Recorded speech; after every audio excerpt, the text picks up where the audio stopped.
Alors, ma piscine a toujours été couverte en fait. Il y a un store électrique que j'avais payé 15 000 euros, je me rappelle, 65 000 dirhams, je crois. Même Laurent, il m'avait dit, mais t'es folle de payer ça pour un store de piscine, etc. Genre, c'est super cher. C'est un store électrique qui se ferme. Donc là, je vais essayer de vous montrer d'en haut, je sais pas si on va voir. Et en fait, je l'ai toujours eu, même quand il y a eu l'accident de mon fils. C'est juste que ce jour-là, malheureusement, la piscine n'était pas fermée. Et Dieu seul sait pourquoi, parce qu'on la ferme un maximum. Un maximum, et elle est presque souvent plus fermée que ouverte. J'essaye de vous montrer. Voilà, bah, si vous pouvez voir. Donc c'est ça la machine marron là que vous voyez, c'est le store électrique à l'intérieur. Et ça, c'est un store électrique. Voilà. Alors tout d'abord, merci pour ce message. Et dans ce message, il y a 2 questions. Donc la première, est-ce que je vais mieux? Oui, je vais mieux. Merci beaucoup. Ça a fait du bien aussi de prendre du recul, partir un mois en vacances auprès de ma famille, auprès des miens. Vraiment, j'ai pris sur moi et je me suis rendu compte aussi de la chance que j'ai. Voilà. Bien sûr, j'ai eu beaucoup de peine, mais j'ai aussi de la chance dans ma vie. Et quand je dis ça, je pense fort à ma petite Joy qui est encore à l'hôpital aujourd'hui. Donc peut-être que vous ne le savez pas tous, mais Liam est une amie très importante pour moi. Et je suis très affectée par ce qui arrive à Joy. Donc aujourd'hui, toutes mes pensées vont vers elle. Et puis concernant donc la deuxième question, est-ce que Chelsea, elle remarquait en vrai que son frère n'était pas là? Est-ce qu'elle était demandeuse? Ben alors, figurez-vous que la première fois de sa vie, Chelsea, quand elle a dit Caden pour la première fois, c'est quand il était à l'hôpital. Alors forcément, ça m'a fait un choc. Je me suis dit, putain, il est à l'hôpital et elle le demande. Et elle l'a énormément demandé. Et elle nous dit toujours Caden. Elle comprenait qu'il y avait un problème avec son petit frère. Donc c'est vrai qu'au bout de quelques jours, on l'avait amenée à l'hôpital pour qu'elle le voie à travers une glace, mais pour qu'elle se rende compte que son petit frère est toujours là. Parce qu'elle le demandait beaucoup et elle est très très protectrice à l'heure d'aujourd'hui avec son petit frère. Alors je pense que la meilleure façon d'avoir confiance en soi, c'est de complètement faire le vide et se dire, en fait, je m'en fiche de ce que les gens pensent de moi. Je pense que c'est comme ça qu'on peut avancer dans la vie, en se disant vraiment, voilà, je m'en fiche de ce qu'on pense de moi, je m'en fiche de ce qu'on dit de moi, je m'aime comme je suis, je m'accepte comme je suis. Quand je me regarde, je me dis que je suis très bien. Quand je regarde ma vie, je me dis, bah, l'herbe, elle n'est pas plus verte ailleurs. D'ailleurs, elle est parfois beaucoup plus sèche ailleurs. Et vraiment se dire, finalement, j'y arrive. Même ce que je n'arrive pas dans la vie, ce n'est pas un échec. Pas du tout. Si vous n'êtes pas fort à l'école, par exemple, ce n'est pas un échec. C'est juste pas votre point fort. Voilà, on a tous des qualités et il faut juste savoir les remarquer.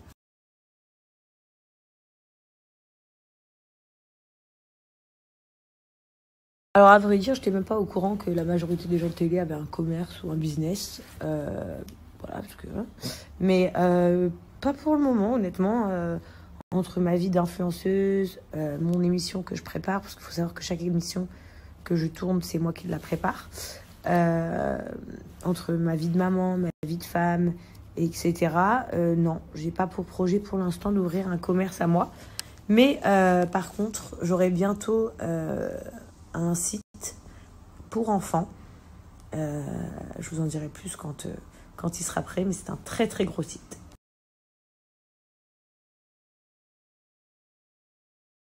Alors, je la poste cette question, mais parce que je l'ai reçue énormément de fois. Mais c'est pas à moi de parler de la vie privée de ma mère. Et pour être tout à fait honnête, je ne sais pas. C'est comme tous les couples, donc je sais pas. Si elle veut en parler, elle vous en parle sur son Snap directement. Je vais l'identifier comme ça, voilà. Elle vous dira si elle a envie de répondre à cette question. Moi, j'en ai marre, voilà. Je suis tranquille dans mon lit, j'en ai personne. Lui, il vient. C'est toi qui m'as appelé. Ouais, et qu'est-ce que tu fais? Tu déglingues ma télé. Il me dit que je suis plus connectée, je sais pas quoi. Il me dit, ouais, mais tu sais que s'il faut ton émission, elle a disparu. Je lui dis, comment ça, mon émission, elle a disparu? Il me dit, bah, tu savais pas que les émissions, elles expirent au bout d'un moment sur Netflix? Bah oui. Mais j'ai jamais entendu ça de ma vie. Bah si. Mais là, franchement, elle a pas intérêt à avoir disparu, parce que je crois qu'il me restait qu'un épisode, là, je suis au bout du rouleau. Genre, je regarde Love is Blind. C'est trop stylé. Je suis au bout du rouleau, je me suis endormie hier. Il me dit, ton émission, s'il faut, elle a expiré. Mais qu'est-ce que c'est, ça? Ah, elle a expiré. Non, mais tu sais quoi, toi, Charles, tu te casses une jambe dans les escaliers. Oh. Quoi? Et si je me casse une jambe, on fait comment? Bah, je te mets un plâtre. Bon, allez, c'est bon, Emine, dis combien tu veux. Il fait exprès. Il fait bugger mon Netflix. Ça tourne là. Non, t'as fait bugger Netflix, comment t'as fait? Putain, Emine. Vas-y, enlève-moi cette putain de caméra là. Pour vous veiller à essayer plus tard. Mais comment ça? Mais comment ça? Bah ça veut dire que ça a expiré. Mais qu'est-ce qu'a expiré mon émission? Bah oui. Mais c'est pas possible sur la vie de ma mère. C'est une dinguerie ce qu'il me dit, je vais crever. Tu crois que tu peux venir comme ça pourrir la vie des gens? Ça fait putain d'une semaine que je regarde cette série. Non, fais pas des doigts d'honneur, Emine. Mais dis pas ça derrière. Ta mère, elle t'a bien éduqué. Pourquoi tu veux foutre la honte comme ça? Ok, vas-y, supprime-moi. Non. Arrête de parler de ma mère, après j'ai des problèmes. Tu vois, mon mari, il a dit que tu mens. Vas-y, bah demande aux gens et dis-leur que c'est... Chérie, c'est vrai ou pas ce qu'il dit que ça expire? Pas tout, il y a tout qui marche pas là, c'est un bug. Non mais, est-ce que... non, mais tu peux dire que des fois ça expire? Bah après les séries elles partent, mais pas... Mais comment elle part? Quand? C'est pas possible. Par exemple, ils te disent... C'est nouveau. Par exemple, ils te disent... Je sais pas moi, Mais ils là vont c'est mettre... nouveau, c'est logique ce que tu dis. Je savais pas que c'était nouveau moi. Emine, arrête de me chercher des problèmes, hein. Bon, du coup on va mettre sur YouTube. Je m'en doutais.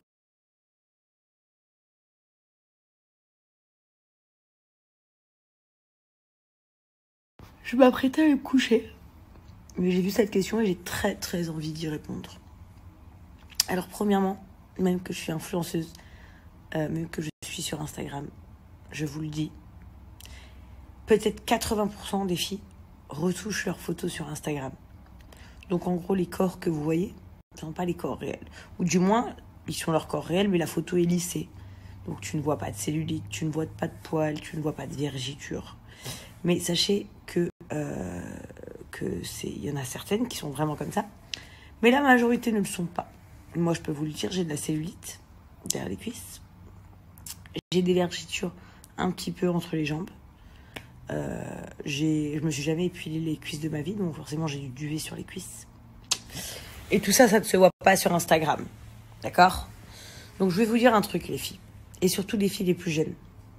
Vous comparez surtout pas aux photos de Instagram. Ne vous dites, ce que vous voyez, c'est une photo, ce n'est pas forcément la réalité. Premièrement. Deuxièmement, qui a décidé que d'être parfaite, c'est le genre de photo Instagram? Qui a dit ça? Personne. D'ailleurs, je sais pas si vous avez déjà remarqué, mais certainement que non. J'ai pas vraiment de photos dans mon Instagram en maillot de bain ou habillé court ou où on voit vraiment mon corps, vous savez pourquoi? Où on voit mon ventre, des trucs comme ça. Parce que, en fait, moi, je suis pas du tout complexée, hein, mais j'ai pas envie, en fait, que quand des jeunes filles me regardent, elles se disent « Ah, c'est comme ça, être belle ».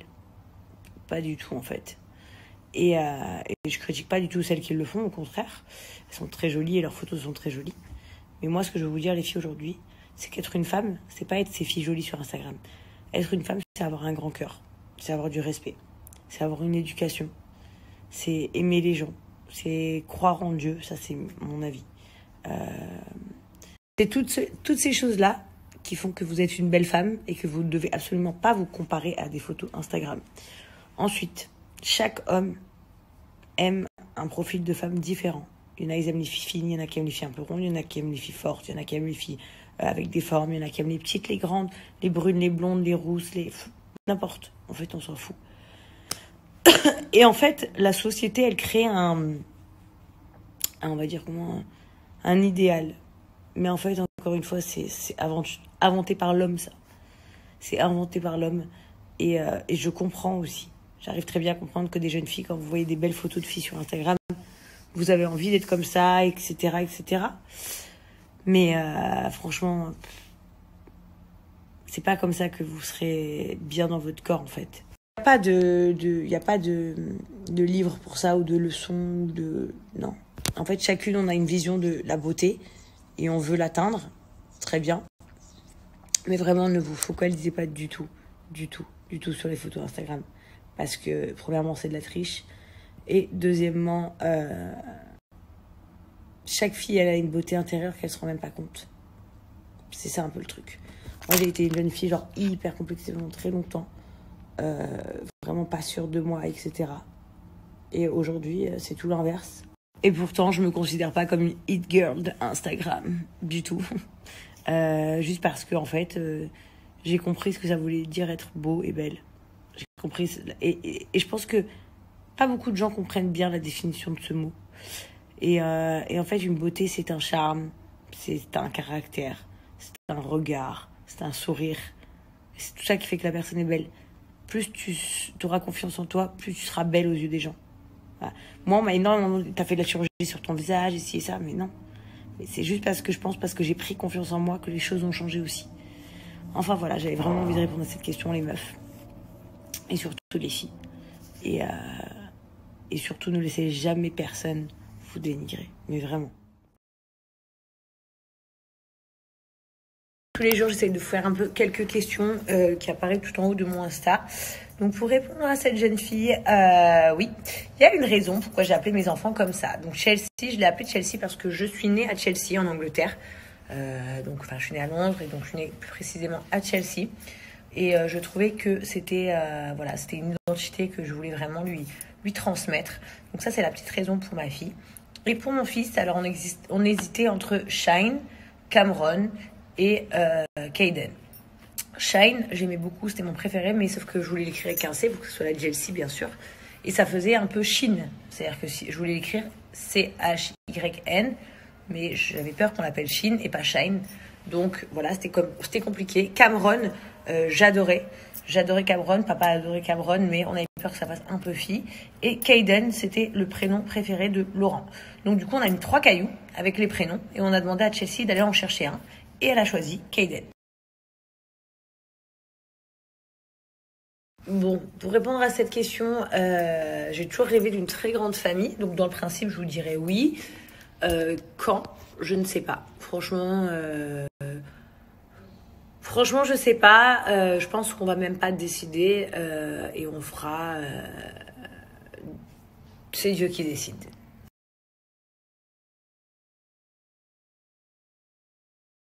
Alors, très bonne question. Ouais, je pense que c'est une très bonne question. Ce que je fais, c'est que, premièrement, oui, on est jeune, mais forcément, donc du coup, il y a des disputes, il y a des hauts, il y a des bas, pas toujours d'accord, parce que forcément, pas la même éducation, pas la même mentalité, donc on peut pas toujours être d'accord, mais on essaye de s'écouter. Après, c'est vrai qu'on se dispute, mais bon, après, il y en a toujours un qui revient vers l'autre. Moi, mon conseil, ce serait de ne pas avoir de fierté en amour. Pourquoi je dis ça? Je pars à partir du principe où il n'y a pas de tromperie, tout ça. Hein. Parce qu'en fait, faire la tête de mule, genre t'as tort, j'ai raison, donc je tire la gueule, je reviens pas vers toi, ça ne sert à rien en amour. Parce que dans tous les cas, c'est un couple. Et que si on s'aime, on peut accepter que l'autre a tort, on peut accepter que l'autre a des idées bien différentes des nôtres, en fait. Et il faut vraiment pas avoir de fierté et pas être têtu. Je pense que c'est vraiment quelque chose de très important. Au-delà, on parle souvent on parle beaucoup de la confiance, mais en fait, en priorité, c'est surtout de ne pas avoir de fierté, pour moi, afin de pouvoir s'entendre au mieux. C'est un peu réagir comme tu réagirais avec ta maman ou avec ton papa, en fait. Voilà, je pense un peu comme ça. Et après, c'est vrai qu'effectivement, par contre, on est tout le temps ensemble. Et ça, beaucoup de personnes, même de notre entourage, de notre famille, se demandent comment on fait à être tout le temps ensemble. Parce que c'est vrai, en fait, on est ensemble H24. C'est très, très rare qu'on ne soit pas ensemble. Si on n'est pas ensemble, c'est sur un maximum de 2 heures d'affilée. Voilà. C'est rare. Franchement, c'est très rare. En fait, Laurent et moi, je pense qu'on est très amis aussi, au-delà de l'amour et du couple. On est très amis. Et en fait, on n'a pas ce truc de se dire on a besoin d'air, on a besoin d'espace, on a besoin de ne pas être ensemble. Pas du tout. Quand on est que tous les deux, c'est les moments amoureux. Quand on est avec des amis, c'est en mode copain. Quand on est avec la famille, c'est en mode famille. Et en fait, on arrive à être ensemble au quotidien.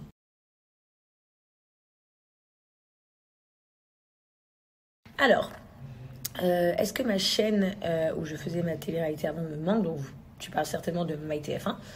Me manque pas du tout parce qu'en fait, j'ai commencé sur MyTF1 sur le digital et j'ai fini à l'antenne. Donc, c'est la même production, c'est la même équipe, c'est la même chaîne, c'est la même prod. Seulement, c'est une évolution. Donc, non, je suis 100 fois plus contente d'avoir la Chelsea à l'antenne que ma série sur le web. Et est-ce que je pourrais faire une autre télé-réalité que la mienne? Pas du tout. Télé-réalité, donc télé, oui. Bien sûr, je suis apte à faire des autres émissions ou quoi que ce soit, mais télé-réalité autre que la mienne, pas du tout, parce que au moins dans la mienne, je suis moi et pas besoin d'être quelqu'un d'autre. Alors, Emine, alias Minine. Bon, déjà, ce message me fait très plaisir parce que c'est vrai qu'avec nos amis, on est très complices et on s'aime tous beaucoup, beaucoup, beaucoup et on se soutient dans tous nos projets mutuels. Donc, pour nous, la complicité est primordiale en amitié. Et concernant Mimine, c'est mon Mimine. En fait, on l'a connu, Laurent et moi, en même temps. Il travaillait chez Shona Events et c'est lui qui s'occupait de nous. Vous savez, genre, pas chaque influenceur, enfin, pas chaque, mais on est des groupes d'influenceurs et on a des référents. Et donc, Minine faisait partie de mes 2 référents. Et du coup, c'est lui qui s'occupait de moi pour mon travail, etc. Et quand j'ai quitté Shona Events, Minine quittait Shona Events aussi. Du coup, je l'ai pris avec moi. Et voilà, donc pour répondre à cette petite question, moi et Laurent, on l'a connu en même temps. Et vraiment, je dirais que il est l'un de mes amis les plus importants, au-delà du fait qu'il travaille pour nous, c'est vrai. Donc c'est bien l'assistant de la GLC Family. Mais au-delà de ça, c'est un vrai ami. C'est un vrai petit frère. Bon, parfois il me casse les bonbons. Et parfois, je l'aime trop, trop, trop. Voilà, c'est un ami génial, c'est un assistant génial. Je pense que tout le monde rêverait d'avoir le même. Bon, les amis, je viens de coucher les enfants. Donc voilà, je suis un petit peu posée avant d'aller faire à manger. Je vais vous répondre à quelques questions sur Insta. Bon, les amis, je viens. Alors, Sissika, on l'a connue d'une manière très particulière. En fait, quand on s'est fait braquer avec Laurent en France, on ne connaissait pas Sissika. Et puis, il avait vu sur les médias ce qui nous était arrivé. Et en fait, il nous avait envoyé un message de soutien, voilà, en me disant à Laurent, voilà, vous avez toute ma force. Si vous avez besoin de quoi que ce soit, que je peux vous aider, n'hésitez pas. Et en fait, Sissika, il nous connaissait un petit peu parce que parfois, nous, on écoutait les sons de Sissika sans même le connaître, en fait. On écoutait Pinko dans notre voiture. Du coup, il savait qu'on écoutait Pinko. Et puis, donc, le jour où il nous est arrivé ça, il nous a envoyé ce message. Et suite à ça, peut-être quelques mois plus tard, on est parti en vacances à Cannes. Et Laurent a dit à Sissika, je suis à Cannes, si tu veux venir passer des vacances avec nous, c'est avec grand plaisir. Et sans le connaître, il est monté dans un avion, il est venu nous rejoindre à Cannes, et puis on a passé une semaine ensemble, et puis de ce jour-là, presque, je dirais qu'on ne s'est jamais lâché. Alors, un feat potentiel entre Sissika et Eva est en pourparlers. Voilà, mais je pense que bien évidemment, ça doit se faire parce que c'est la famille et qu'ils sont obligés de vous donner quelque chose quand même.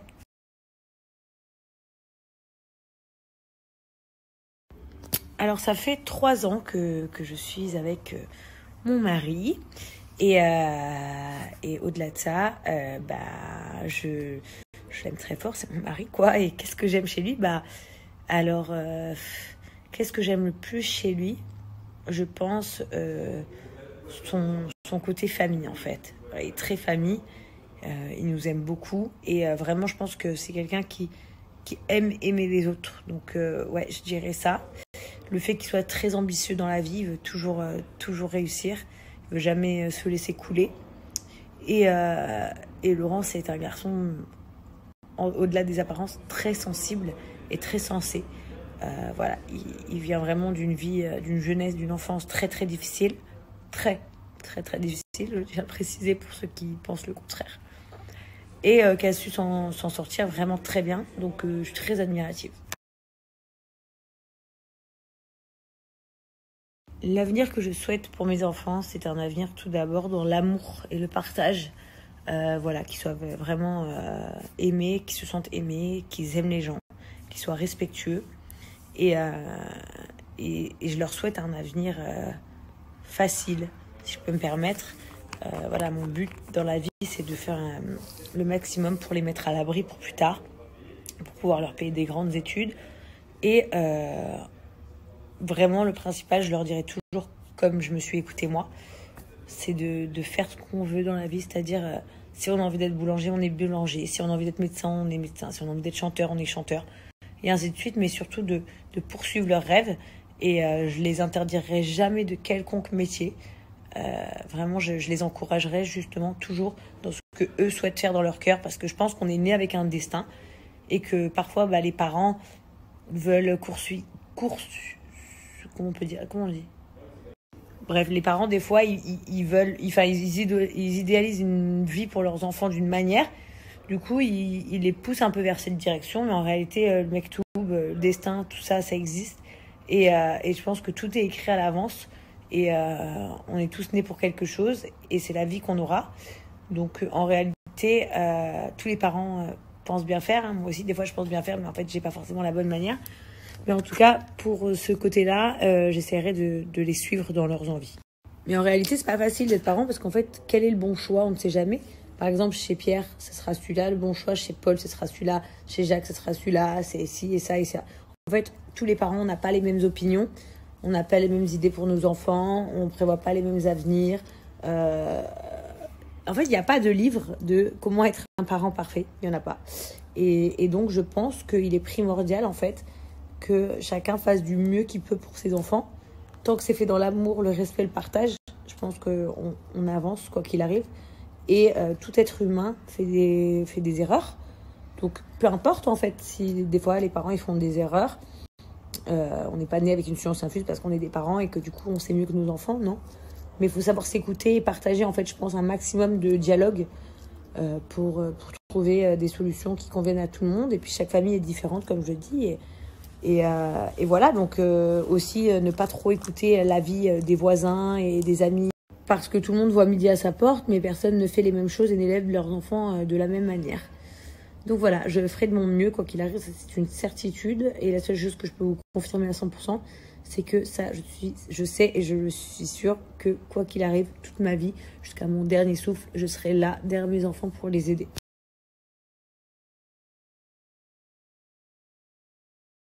Merci beaucoup pour le compliment. Alors, je ne sais pas lequel de tapis tu parles, donc je vais te montrer les deux que j'ai mis dans ma story aujourd'hui. Alors, il y a celui-ci. Je ne sais pas donc si c'est celui-ci dont tu parles, dans ce salon-là, ou si c'est celui-ci. Je ne sais pas. En tous les cas, quoi qu'il en soit, il ne coûte ni l'un ni l'autre une fortune du tout. C'est vrai qu'ici, au Moyen-Orient, ils adorent les tapis. Donc les tapis, il y en a énormément. Il y a beaucoup de choix comparé à la France. Et ça ne coûte pas cher du tout. Il ne coûte pas cher du tout. Je l'ai acheté dans un magasin de meubles à Dubaï. Mais un magasin de meubles complètement accessible à tout le monde.